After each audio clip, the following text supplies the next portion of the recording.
It can feel like the climate is changing faster than we can react, but there are people doing good work. There is a climate crew.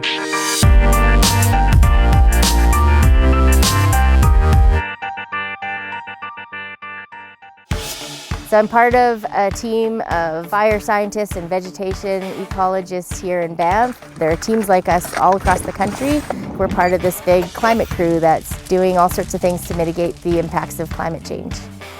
And welcome to today's operational briefing for the Compound Meadows prescribed fire.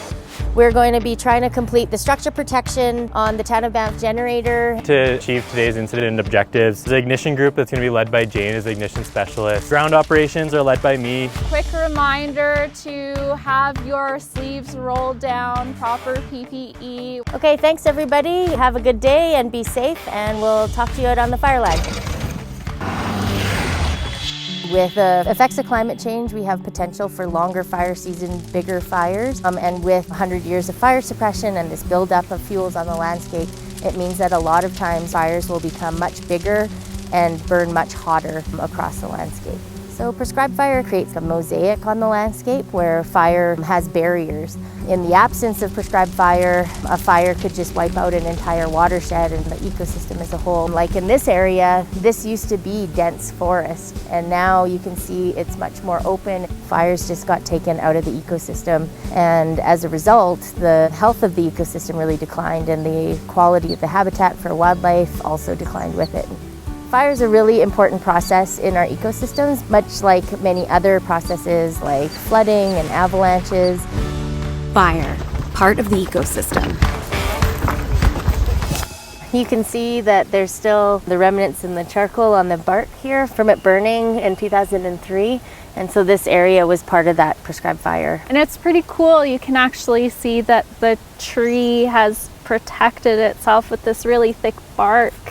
Well, different trees have different adaptations to fire because fire is a natural disturbance that's common in this area to rejuvenate the forest. So even though there's less standing trees, it's still really good wildlife habitat. That's right. If this were to turn back into a meadow, a lot of the native grasses and forbs and plants that you see on the ground here will flourish because there's more sunlight hitting the ground. And actually, these areas would have been maintained by fire largely by Indigenous people who would have lived here before the park. So the cultural burning has been on the landscape here for like millennia, but prescribed fire has only been in the last few decades. That's right, yeah. We've been trying to restore more and more fire to the landscape and doing prescribed fires like the one that we're planning here on the Fairhome that are fairly large in scale. How prescribed fire works. Where we suppress fire, the vegetation or the trees are really dense, and so that's represented over here by the really dense matchsticks, and the community is represented by the marshmallows. But in areas where we've done prescribed fire, the trees are more thinned out, they're more spaced out, which means that the community over here is better protected from wildfire. Fire can actually protect us. So the fire behavior triangle has three sides. It's fuel, topography, and weather. The one thing that we can control is fuel. And we can do that by removing vegetation either through hand crews, removing small trees and logs and shrubs, or we can do that with heavier equipment like commercial logging equipment to create fuel breaks like the West Sulphur fuel break that protects the community of Banff. So why didn't we just do a prescribed fire here? Why did we go in and just log trees? We're logging in this area because it's safer than to do a prescribed fire so close to town, and then we're going to combine it with prescribed fire down the road to maintain it. And we need all the tools in the toolbox to make sure that the landscape in the national park is resilient to things like climate change and that we protect the community of Banff. Deciding where to do a prescribed fire. Science goes into fire management, both in predicting fire behavior and how we determine what type of fire that we're looking to restore to the land.